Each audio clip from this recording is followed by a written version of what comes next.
mopa au mokonzi Nathalie en tout cas na moni vraiment zolila makasi et salinga vraiment passe tara mama wana aza mama mo so tolia ba pondune na ba 5 sur 5 mère na biso tant na laki na libuma mère na biso nazaki ya maman na biso tant na bimi libanda na komi pe ya maman mi on comprend donc ça dit que maman mi aza mère na biso parce que maman mi a kufi wapi non maman mi a kufi na Paris maman mi a kufi na Paris et ba annoncer biso lelo ya lelo qui kufa na butu ya lelo les 3 donc lelo les 3 a kufi na butu a kufi na butu ya lelo les 3 et donc vraiment on supporter quoi.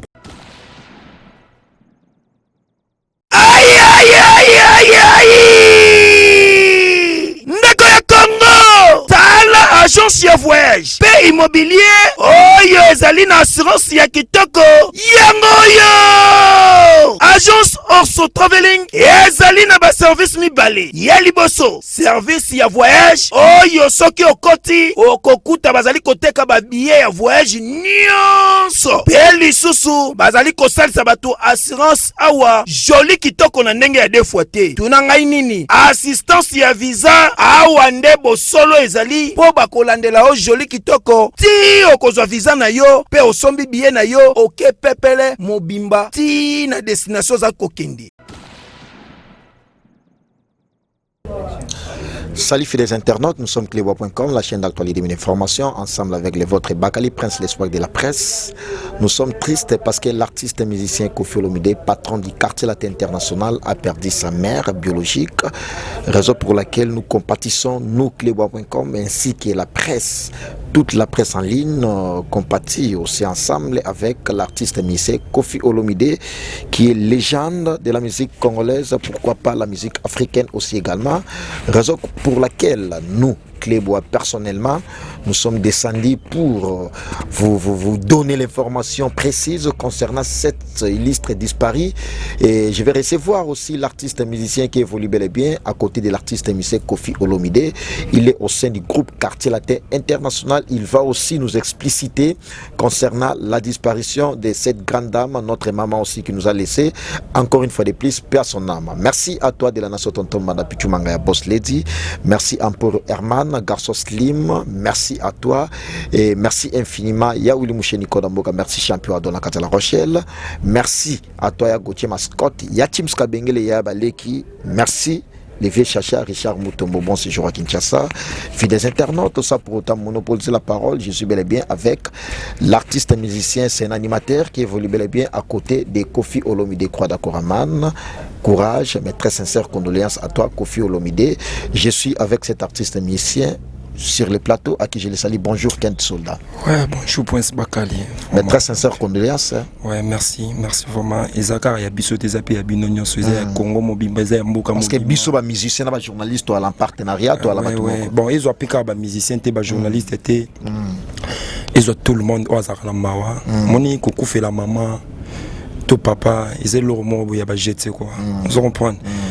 Donc et ça linga vraiment bientôt moni na ouais dans un moment un peu triste on s'arrête tête on a regardé mambwana parce que maman mi sa maman na biso moni baloba kaka moi na soa na libumaza ya yo tu vois sur bimi libanda azaya batu nyonso ça dit que mère na biso tant na laki na libuma mère na biso nazaki ya maman na biso tant na bimi libanda na komi pe ya maman mi. Vous comprenez. Donc ça dit que maman mi a mère na biso. Parce que maman mi a kufi wapi. Non, maman mi a kufi na Paris. Maman mi a kufi na Paris. Et bah annoncé biso lelo ya lelo qui kufi na butu ya lelo les 3. Donc lelo les 3. A kufi na butu ya lelo les 3. Et donc vraiment on supporter quoi parce que la mère mort boyé bon malama mutunde balobaka non malama mutu balobaka so kufi c'est là bon bateau balanda biso bo comprendre nga quand même na ko vraiment relever parce que à la mère mort boyé aibino la mama kaya bouffon par rapport ya liwa na ye au sélection lecture na yango un tout petit peu maman mi eloge mimi na liwa a belaki ou a salaki crise moko au peut-être satana ina ngoti. Bon franchement pour être clair naza vraiment na précision wana te ki mama mi abelaki to asalaki crise. Mais pendant tout ce temps on a Kofi a informé minote non maman za la malade. Non biso tebeka ki mama za na bien. Ah OK d'accord. Tebeka ki mama za bien comment je dis écoute toto za na rep na vie et l'autre na santé que mama za bien toto za na vie je dis a fouti biso ba enveloppe peut se remettre dans enveloppe. Salaire na fin du mois. Ouais, à remettre qui les premiers remettre mon enveloppe na. Je comprends. On t'en fout déjà plus de 60 personnes. Hein? Ma montant mon visage j'ai levé. Tout le bandé ni que maman a maladie. Que maman a bien été. Et du coup maman boyé maman les trois mamans azate quoi donc. Merci les trois mamans azate, franchement ça fait mal parce que lelo oyoyo soki toujours c'est là na Koffi Olomide soki to nga musique ya Koffi Olomide aussi également c'est parce que maman mi abotaki lelo oyoyo maman wana abotaki Koffi o apesaki sens na vie azali susute en tout cas eza passe makasi pona biso parce que ba benga de partout dans le monde bazo benga bazo tout nga Prince Bakali est-ce que ça ya solo parce que Koffi Olomide déjà sokaza Koffi Olomide tout au départ eza ba parents na ye avant ba soutien indéfectible et ya ba para wana ndi ba pesaki sens ya vie kibomoto sens ya kibomoto j'allais dire merci parce que ba soutien na bino eza indéfectible nazomona maki no bolingaka artiste et puis bolinga la musique congolaise pourquoi pas quartier latin international tant bozo benga de partout dans le monde c'est pour montrer votre soutien, votre amour vis-à-vis artiste musicien Koffi Olomide parce que président d'homme na l'île Mokonza l'île ba benga ngai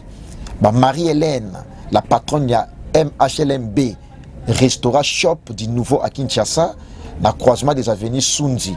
En face, il y a École Saint-Michel, Nzete à Baoba référence.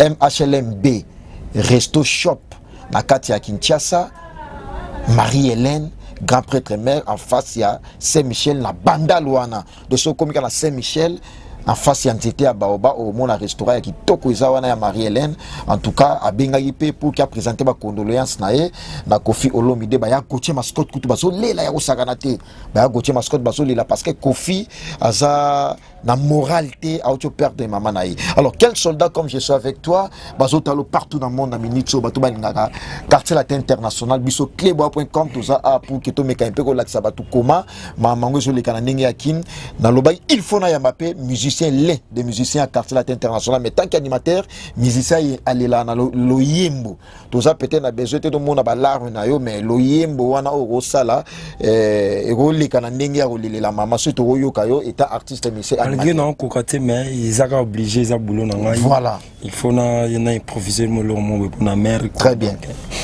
mama mi mama yone mama na biso mama mama na salela ki yo kri yoka mais okufi yoyoki yango te na yabi te soki na nya koyoka ngo mama mi mama na biso ça dit que non ko kate vraiment hein non ko kate ma ko non ko kate ngana animateur mo na un peu chaud hein na un peu chaud na créer rapide mais c'est que malgré ma ramone comme boy na ko kango vraiment te mais bi ko singa na kati cri na ngo lobi maloba na obi o sala ki mama cri na sala ki mama cri mama mama kufi yoyoki yango te na yabi te soki nanya koyoka mama mi mama na biso soki basomaka liwa na mbongo guatela kora zangi mbongo te mbela zombi liwa ya mama yo angaye ebi eloko wana isa eloko mawa isa ba soki basomaka liwa na mbongo Koffi Olomide ya zangi mbongo te mbela zombi liwa na yo mama tomonaka yo kaka na mokili Maman mi mam ah vraiment merci quel soldat na moni osa vraiment c'est la katana pardon Agence Orso Traveling bazali lisusu na service ya immobilier c'est-à-dire masolo ya kosomba banda koteka banda pe ko louer bango nde baza na professionnalisme makasi yaka awa o consulter bango po awa o kosomba ndako ezali na ba problème te o kozwa pe ndako o ezali na mindondo te pe o kofutela na ndako oyo kindoke fandaka te adresse za kaka semoko Orso Traveling ezwami na boulevard du 30 juin numéro 369 commune ya Gombe référence Kin Marché ex-Pelu Store en face ya Sonas. Soki oza na besoin ozo information nyoso okoki kobenga bango na numéro oyo plus 243 91 0085 008 tope okoki kokomela bango na boîte email obeti kaka orsotraveling@gmail.com oza mobimba. Awa na agence de voyage pe immobilier Orso Traveling baza na professionnalisme na ndenge ya deux fois te. Oh tolobaki te tolobi. Garde bandi na yo. Alors quel soldat n'a moni vraiment osa abattu. Nous avons bâti, mais comme artiste, musicien, animateur, ou les maman na loyembo, toko tatina profondeur vraiment te, ba fan nyos tu ya quartier latin international, na ya la bonne musique, ba otalo partout dans le monde parce que cleba.com, tous un monde, ba pichu manga ya boss lady ba otalayo, ba de la nation, ba pour Herman ba otalayo, pour qu'il na clôturer na yo par rapport il y a intervention na yo, nengo possible son message moko par rapport il y a liwa ya maman et puis au présenter aussi ba condoléances na yo, na ba nyos tu ba soutenir na yo, ba soutenir na groupe quartier latin international. Ouais, donc moni moto a un numéro ya quadra couranté et à côté de sincère condoléances ya Kofi Matindi en pananga parce que koko makaka ndeti ba moto nanga Paulin Polesha na kata ya Londres Polesha babenga nga déjà souhaité nga ba condoléances ba sœur nanga banana imoto na Paris babenga nga ba souhaité ba condoléances donc ba Yannick Mambeke ba souhaité donc ba Fortina Injembo na Hollande ba souhaité nga parce que baza numéro ya direct ya pas quadre ba bi que ceux qui ba souhaité nga et comme maman pas Kofi Olomide ça dit di enfant bon kofo mais c'est le maire de Lille écoute c'est un petit nga ina part nga ata moi bis dans louer les bino faut pour na ba course quoi donc sincère sincère condoléances d'abord na patron nga sincère condoléances et pas Kofi Olomide à la fort et zanzela la biso nyos tout mutnyos soit dayaka lobi pe ozala biso lelo ezaye donc photos à la rama makasi quoi malgré na ko kataza mère na biso quoi ceux qui pour lingo benganga soko lingo benganga pour na ba sincère condoléances ko féliciter ba condoléances ba blo mo bongo o benga na plus 243 82 240 57 80 plus 243 82 240 57 80 donc ken soda na binoyo de Kofi Olomide et soutenir biso atana musika ko soutenir mutezarati kaka fo opesa mbongo quoi moi moral ouais, moi physiquement bablo moi bongo donc soutenir biso quoi.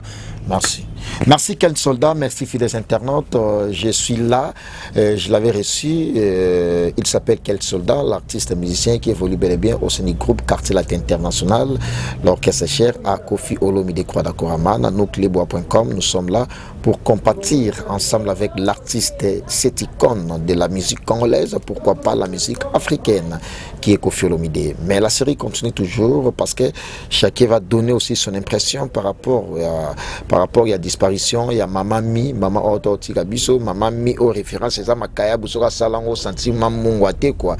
Merci à Willy Pensene, les bailleurs de fonds, merci à Willy Mouché Nico Damboka, merci Maman Emiline Zemba, à tous Pépélé Mbetolo, Maman Emiline Zemba, merci à toi Vicky Mbelani à Londres, merci à Gauthier Mascotte, leader à Londres, Nucleba.com, c'est un grand plaisir pour moi de recevoir cet artiste musicien, animateur, Ken Soldat, qui nous a aussi émerveillé, il a aussi improvisé par rapport à Liwaya Mama, à Salé Lussoma mélancolique. Mais au moins, restez toujours branchés sur clebois.com. Merci. Alors, fidèles internautes, comme je vous avais dit que chacun va parler à sa manière concernant cette illustre disparue qui est la maman de Kofi Olomide Kwadakoraman, Maman Mi qui nous a laissé aujourd'hui. Lelo n'a quitté sur le terrain pour que tous aient impression par rapport à Liwaya Mama. Je suis dans la cuisine avec une grande dame à qui je la salue. Bonjour madame. Oui, bonjour papa. Alors, partout dans le monde, tous à clebois.com. Nous surprendre en plein Moussala, mais signaler que vous êtes fan de la bonne musique, particulièrement à Kofi Olomide. Si, nous sommes fan de Kofi Olomide depuis nous sommes Muketi Lelo. Alors, maman à Kofi Olomide, au Lelo, so linga Kofi, et ça grâce naie. Maman Mi a okufa lelo atiki biso sango wana ya mawa et comme la ki omnengeni. Oui, na uchoyo kango 1 heure d'état passé. Nazalé connecté dès que na koti na ba réseaux sociaux na moni ba publication ka Kofi. Et ça linga vraiment pas si makasi. Donc choqué nga vraiment. Alors en tant que maman, ba message ya condoléances et puis monde des hôtels là on a ministre oyo Maman a ocho koufa liwa moko to satanda ki na yango te et ça li passe même na leader oyo olingaka conseil ni ça et puis ba encouragement na yo na Koffi Olomide parce que azan état ya moral na eza normalité et puis ba fan nyos tout ya la bonne musique net yo message moko ya ba condoléances. Oui, nazo présenter ba condoléances nanga na libota mobimba particulièrement na mopa au mokonzi. Nathalie en tout cas na moni vraiment zolila makasi et ça linga vraiment passe. Tara maman wana aza maman mo so to dia ba pondune na ba 5 sur 5. Donc na ba makayabu. Oui na ba makayabu. Donc mopa au ba courage ebele kaka. Merci beaucoup madame, mopa au ba courage ebele, merci champion Adol. Nakata La Rochelle, là c'était vraiment l'intervention des uns des autres. Champion de Nakata La Rochelle, merci à toi de la nation tonton Manad Mangaya Pichu Boss Lady Amporo Herman. Garçon Slim, merci à tous les gens de partout dans le monde pour que va encourager Koffi Olomide va compatir naie parce que baye ba moninga malamu na tango ya pasi. Koffi Olomide a sa moralité, Koffi Olomide auto père de maman naie, doit encourager, doit compatir ensemble naie, Bishop et presse. Tout ça pour que tout ça la couverture, tout l'accès des événements au Yabob sec du début jusqu'à la fête aux Alana pour que tout l'accès yango. Merci na de la nation tonton Balapichu Mangaya Boss Lady. Merci aussi à vous fidèles internautes pour votre attention soutenue.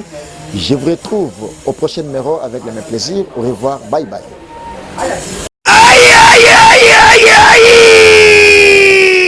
Ndeko ya Congo. Tala agence ya voyage. Pe immobilier. Oyo ezali na assurance ya kitoko.